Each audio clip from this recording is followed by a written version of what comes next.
नमस्कार दोस्तों, मैं हूं डॉक्टर विवेक श्रीवास्तव। अगर मैं आपसे पूछूं कि एक अच्छा शिक्षक कैसे पढ़ाता है, तो आपका क्या जवाब होगा? है ना? क्या सिर्फ सिलेबस या किताब को पढ़ा देना ही शिक्षण है, या फिर लगातार बोलते जाना, क्लास में लेक्चर देना टीचिंग कहलाएगा? आपका जवाब होगा नहीं। देखिए, इसका जवाब ये होगा कि एक सफल शिक्षक कुछ खास शिक्षण सूत्रों का पालन करता है, और ऐसा करने से जो टीचिंग है वो इफ़ेक्टिव होती है। यानी अध्यापन, शिक्षण ये प्रभावी, मज़ेदार और रोचक बनता है, और इससे दिया गया ज्ञान जो है वो अस्थायी बनता है। तो आज की क्लास में मैं आपको शिक्षण के महत्वपूर्ण सूत्रों के विषय में बताऊंगा, जो आपके यूपी टेट के सिलेबस में शिक्षण के सूत्र के नाम से जो है लिखा हुआ है ना। और अगर आप सिलेबस की हर एक चीज़ को तरीके से तैयार करके जाएंगे तो वहाँ पे बाल विकास संबंधी जो 30 सवालों का सेट है उसमें आप इजीली सभी सवालों का जवाब सही लगा पाएंगे। तो ध्यान से ये पूरा टॉपिक समझिए। और एक चीज़ और ध्यान दीजिए, UP TET, C TET, super TET है ना, या केबीएस, एनबीएस, या किसी भी शिक्षक भर्ती परीक्षा में, या स्टेट लेवल का जो टेट होता है अलग अलग राज्यों का, हर जगह यहाँ से प्रश्न अनिवार्य रूप से पूछे जाते हैं। आप प्रश्न पत्र उठा के पिछले 10 साल का देखेंगे तो वहाँ पे आपको इससे सवाल मिलेंगे। तो आइए समझते हैं शिक्षण के सूत्र क्या हैं। देखिए, मोटे मोटे तरीके से आप देखेंगे तो शिक्षण के सूत्र वे नियम हैं, है ना, जिसके अनुसार विद्यार्थियों को यदि शिक्षक पढ़ाता है तो विद्यार्थियों का ज्ञान सरल होता है, अस्थायी होता है ना, और स्पष्ट होता है। और इन्हें अंग्रेजी में मैक्सिम्स ऑफ टीचिंग कहते हैं, मैक्सिम्स ऑफ टीचिंग।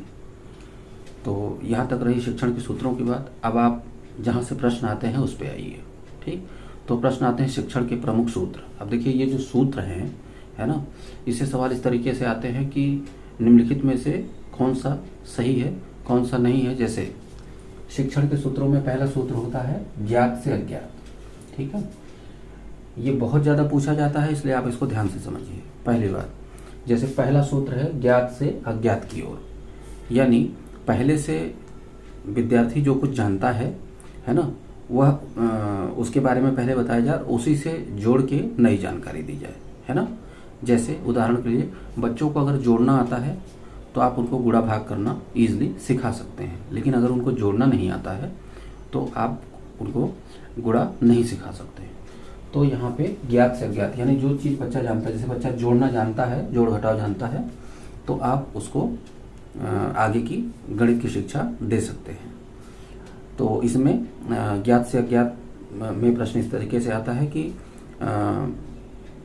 पहले से जो ज्ञान विद्यार्थियों को है उससे जोड़ के जो नई शिक्षा दी जाती है वो किससे संबंधित है, तो ज्ञात से अज्ञात की ओर। ठीक है ना, यानी बच्चों को जो चीज़ की पहले से जानकारी है।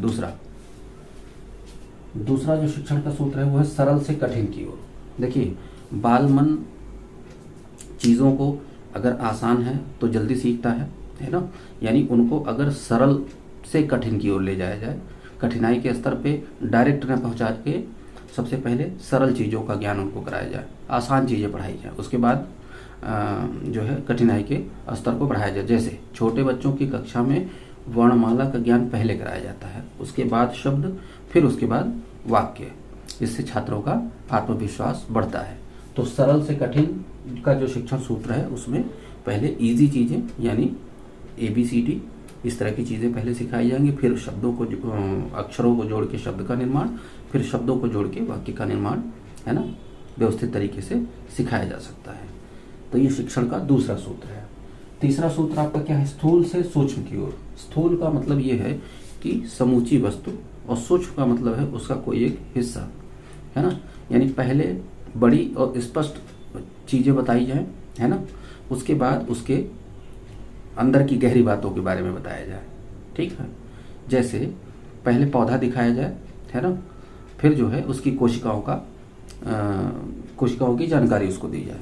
यानी अब आप सोचिए कि सबसे पहले अगर आप उसको कोशिका पढ़ाएंगे तो उसको ये चीज़ वो कनेक्ट नहीं कर पाएगा कि ये कुल मिला के क्या होने वाला है। तो पहले आप उसको एक पौधा दिखाएं, है ना, स्थूल, और फिर उसके बाद उसकी सूक्ष्म चीज़ें जैसे कोशिका, है ना, इसके बारे में बताएं तो वो ईजिली सीख सकता है।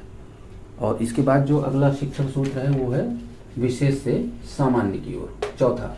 ठीक है, चौथा जो है वो विशेष से सामान्य की ओर। अब इसमें कुछ विशिष्ट बातें होती हैं, है ना, जैसे पहले उदाहरण, है ना, बच्चों को पहले उदाहरण दिया जाए, उसके बाद नियम समझाया जाए। जैसे अब आप देखिए, राम जाता है ना, यहाँ पे एक उदाहरण है, राम जाता है, सीता जाती है। ये हो गया उदाहरण, है ना, 2 सेंटेंस का। अब आप देखिए, अब इसमें कहा जाए कि कर्ता कौन है, कर्ता राम और यहाँ पे सीता, ये बच्चे इजीली समझ जाएंगे। अगर आप इसमें पहले कर्ता बताते हैं, है ना, तो बच्चा सही तरीके से समझ नहीं पाएगा। आप सीधे सेंटेंस का उदाहरण दीजिए, यानी स्थूल चीज़ का, पहले विशेष चीज़ का, उसके बाद फिर जो है सामान्य चीज़ बताइए, जैसे कि कर्ता कौन है, ये कर्ता की श्रेणी में आएगा, यानी कार्य इसके द्वारा किया जा रहा है, तो ये आसानी से उसको समझ पाएंगे। फिर देखिए 5वां है सामान्य से विशेष की ओर। सामान्य से विशेष की ओर मतलब पहले नियम बताया जाए, फिर उदाहरण दिया जाए, है ना। जैसे संज्ञा किसी वस्तु, व्यक्ति, स्थान, समूह, गुण का नाम संज्ञा है ना। नियम ये है, संज्ञा का नियम क्या है, किसी वस्तु, व्यक्ति, स्थान, समूह या गुण के नाम को संज्ञा कहते हैं। और उसके बाद आप बताते हैं कि राम, दिल्ली, किताब, है ना, और अयोध्या, ठीक है, या प्रदेश का कोई भी स्थान। तो इस तरीके से पहले आप बताएंगे कि संज्ञा के नियम क्या हैं, है ना, विशेष चीज़, और फिर उसके सामान्य चीज़, उसके बाद फिर उसमें विशिष्ट चीज़ क्या है, उस स्थान का नाम। ठीक है, यानी पहले आप उसको बताएंगे कि स्थान, व्यक्ति, समूह के नाम संज्ञा कहलाते हैं, है ना।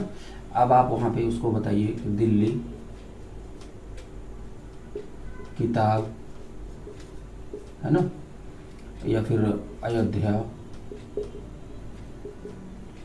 पेन, ये चीज़ें संज्ञा की श्रेणी में आएंगी, तो ये इजीली वो समझ जाएगा। ठीक है, फिर आप देखिए 6ठा जो आपका सूत्र है वो है पूर्ण से अंश की ओर, है ना।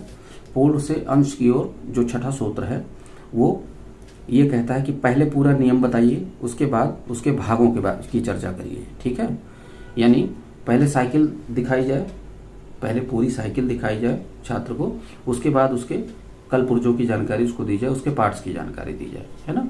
तो ये क्या है, पूर्ण से अंश की ओर, यानी एक पूरी चीज पूर्ण, और फिर उसके बाद अंश यानी उसके भाग। ये आपका 6ठा सूत्र है।